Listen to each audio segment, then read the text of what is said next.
আসসালামু আলাইকুম সুপ্রিয় শিক্ষার্থী বন্ধুরা, আশা করি তোমরা সবাই ভালো আছো। এসএসসি 2026 ব্যাচ তোমাদের সবার জন্য শুভকামনা। এর আগে আমরা দুইটা টপিকস নিয়ে কথা বলেছি। আজকে আমরা ধ্বনির কম্পন মাত্রা অনুযায়ী বিভাজন এটা নিয়ে কথা বলবো। তো ভিডিও শুরু করার আগে সবার কাছে একটাই অনুরোধ, যারা এখনো আমার চ্যানেলটি সাবস্ক্রাইব করনি তারা আমার চ্যানেলটি সাবস্ক্রাইব করে পাশে থাকা বেল বাটনটি বাজিয়ে দাও, যাতে এরকম শিক্ষামূলক ভিডিও আপলোড করলে সর্বপ্রথম তুমি তোমার ফোনে নোটিফিকেশনটি পেয়ে যাও। তো চলো শুরু করি। তো দেখো এখানে কি বলেছে, ধ্বনির কম্পন মাত্রা অনুযায়ী বিভাজন।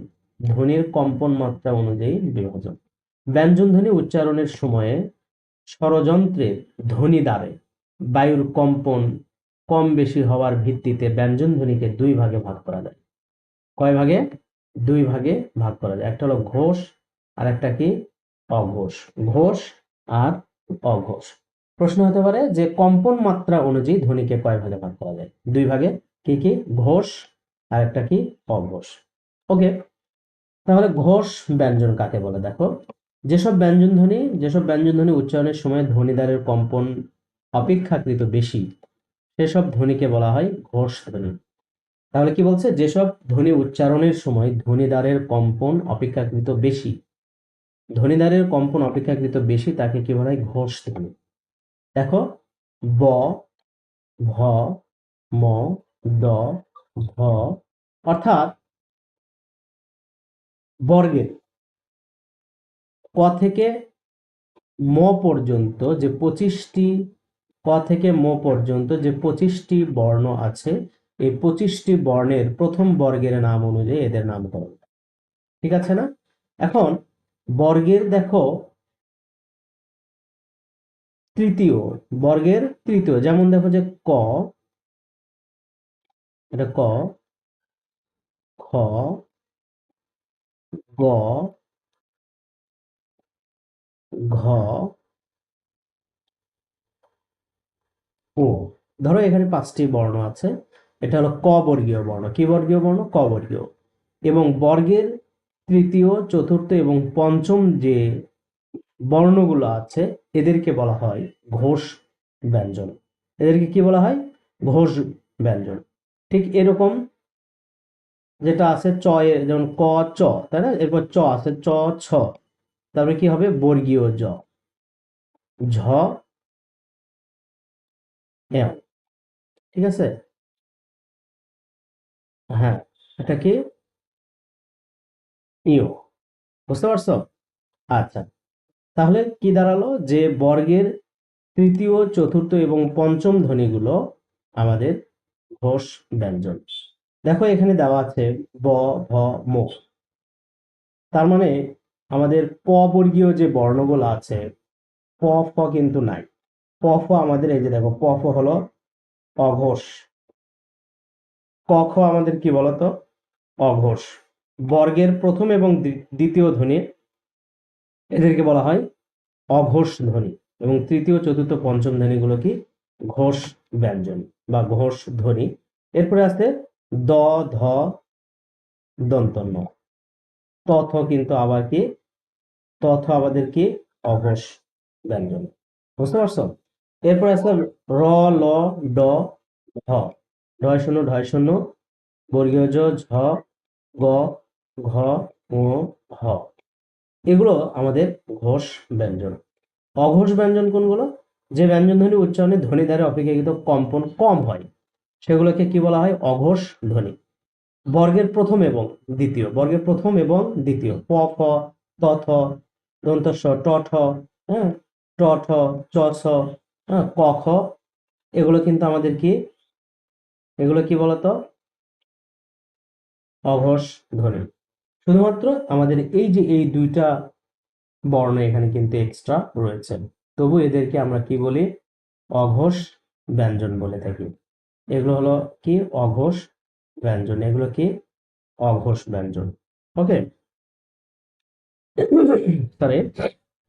তাহলে যেটা বুঝতে পারলাম যে বর্গের প্রথম প্রথম এবং দ্বিতীয় যে ধ্বনিগুলো থাকবে সেগুলো হবে কি ধ্বনি? অঘোষ ধ্বনি। এবং তৃতীয়, চতুর্থ এবং পঞ্চম তৃতীয়, চতুর্থ এবং পঞ্চম যে ধ্বনিগুলো থাকে সেগুলোকে বলা হয় ঘোষ ধ্বনি। সবটা যদি মাথায় থাকে তাহলে আর সমস্যা হবে না। এরপরে দেখো ধ্বনির ধ্বনি সৃষ্টিতে বায়ুর প্রবাহ অনুযায়ী বিভাজন। ধ্বনি সৃষ্টিতে বায়ুর প্রবাহ অনুযায়ী বিভাজন। তো এই বায়ুর প্রবাহের ভিত্তিতে তার কয় ভাগে ভাগ করা যায়? 2 ভাগে। ওকে, ব্যঞ্জন ধ্বনি উচ্চারণের সময়ে বায়ু প্রবাহের বেগ কম বেশি হওয়ার ভিত্তিতে ব্যঞ্জন ধ্বনিকে 2 ভাগে ভাগ করা যায়।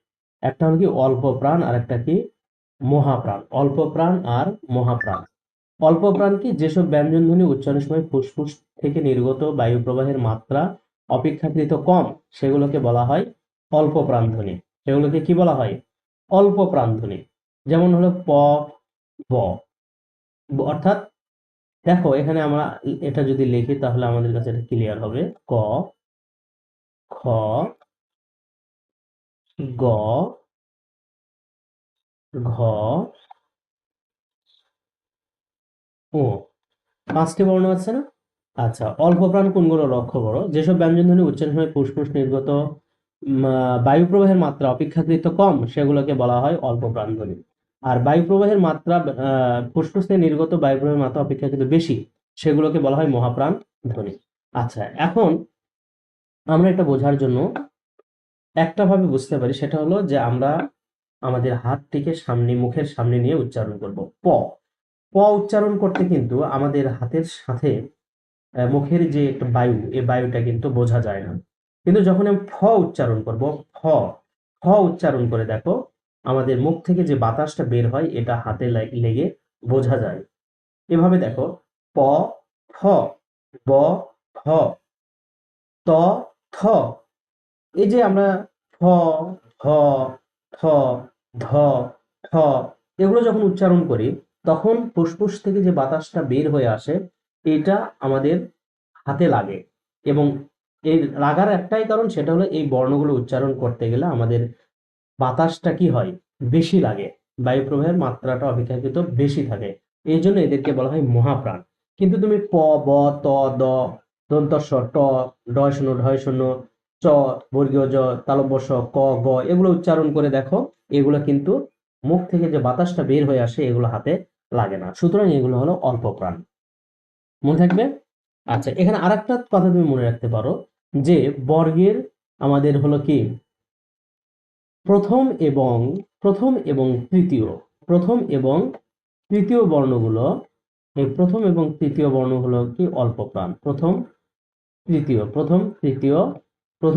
এবং উ, যদিও এটা নাসিক্য ধ্বনি ও, তারপর এটা কিন্তু অল্প প্রাণ ধ্বনি। ঠিক আছে? ক, গ এবং ও। আর খ, ঘ, খ, ঘ এগুলো হলো মহাপ্রাণ। এই দুটো হলো অর্থাৎ দ্বিতীয় এবং চতুর্থ ধ্বনিগুলো হলো কি মহাপ্রাণ ধ্বনি। ওকে, আশা করি এটা আমরা বুঝতে পেরেছি। এ পর্যায়ে আমরা অনুশীলনী সংখ্যান করব। আমাদের সঠিক উত্তরের টিক চিহ্ন দাও। দেখো বাক প্রত্যঙ্গের ঠিক যে জায়গায় বাতাস বাধা পেয়ে ব্যঞ্জন ধ্বনির সৃষ্টি হয় সে জায়গাটি হলো ওই ব্যঞ্জনের কি বলতো উচ্চারণ স্থান। দন্ত ব্যঞ্জন ধ্বনির মুখ্য বাক প্রত্যঙ্গ কোনটি? দন্ত ব্যঞ্জন ধ্বনির মুখ্য বাক প্রত্যঙ্গ কোনটি? মুখ্য বাক প্রত্যঙ্গ মানে যেটা সবসময় মানে প্রধান ভূমিকা পালন করে, সেটা হলো কি জীবের ডগা। জীবের ডগা মুখ্য ভূমিকা পালন করে। কোন ব্যঞ্জন ধ্বনি নিচের কোন ব্যঞ্জন ধ্বনি উচ্চারণের সময়ে জিভের ডগা ওপরের পাটি দাঁতের গোড়ার সঙ্গে, এখানে লক্ষ্য রাখতে হবে, যদি গোড়া কথাটা না থাকতো তাহলে কিন্তু উত্তরটা ভিন্ন হয়ে যেত। ওকে, গোড়ার সঙ্গে লেগে বায়ুপথে বাধা সৃষ্টি করে তাকে কি বলে? দেখো কি বলছে, জিভের ডগা ওপরের পাটি দাঁতের গোড়া, তার মানে দন্ত, দাঁতের গোড়া বলতে দাঁতের মূলে আঘাত করে, তার মানে উত্তর হবে দন্ত মূলীয় ব্যঞ্জন। যদি এই গোড়া কথাটা না থাকতো তখন কিন্তু আবার কি হয়ে যেত? দন্ত ব্যঞ্জন হয়ে যেত। ঠিক আছে? আচ্ছা, এখন দেখো তালব্য ব্যঞ্জন ধ্বনির উদাহরণ আছে কোনটিতে? তালব্য ব্যঞ্জন ধ্বনির উদাহরণ আছে কোনটিতে? আমরা জানি তালব্য ব্যঞ্জন ধ্বনি কোনটি? তালব্য শ, শশা। শশাটা হলো কি তালব্য ব্যঞ্জন ধ্বনির উদাহরণ। আচ্ছা, পার্শ্বিক পার্শ্বিক ব্যঞ্জন ধ্বনির উদাহরণ কি? পার্শ্বিক ব্যঞ্জন ধ্বনির উদাহরণ কোনটি?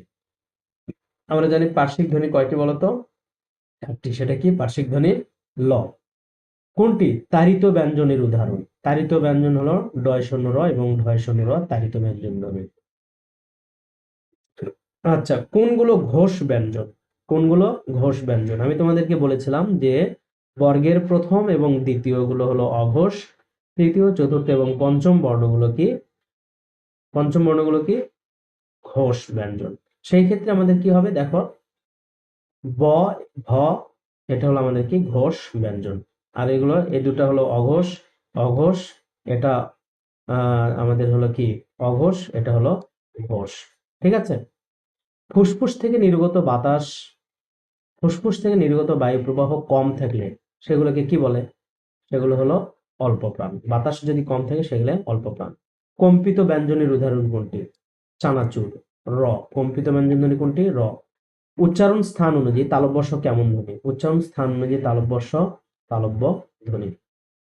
ওকে, ধন্যবাদ সবাইকে এতক্ষণ ধৈর্য সহকারে ভিডিওটি দেখার জন্য। আমাদের দেখা হবে নতুন কোনো ভিডিওতে। ততদিন তোমরা ভালো থেকো, সুস্থ থেকো। আল্লাহ হাফেজ।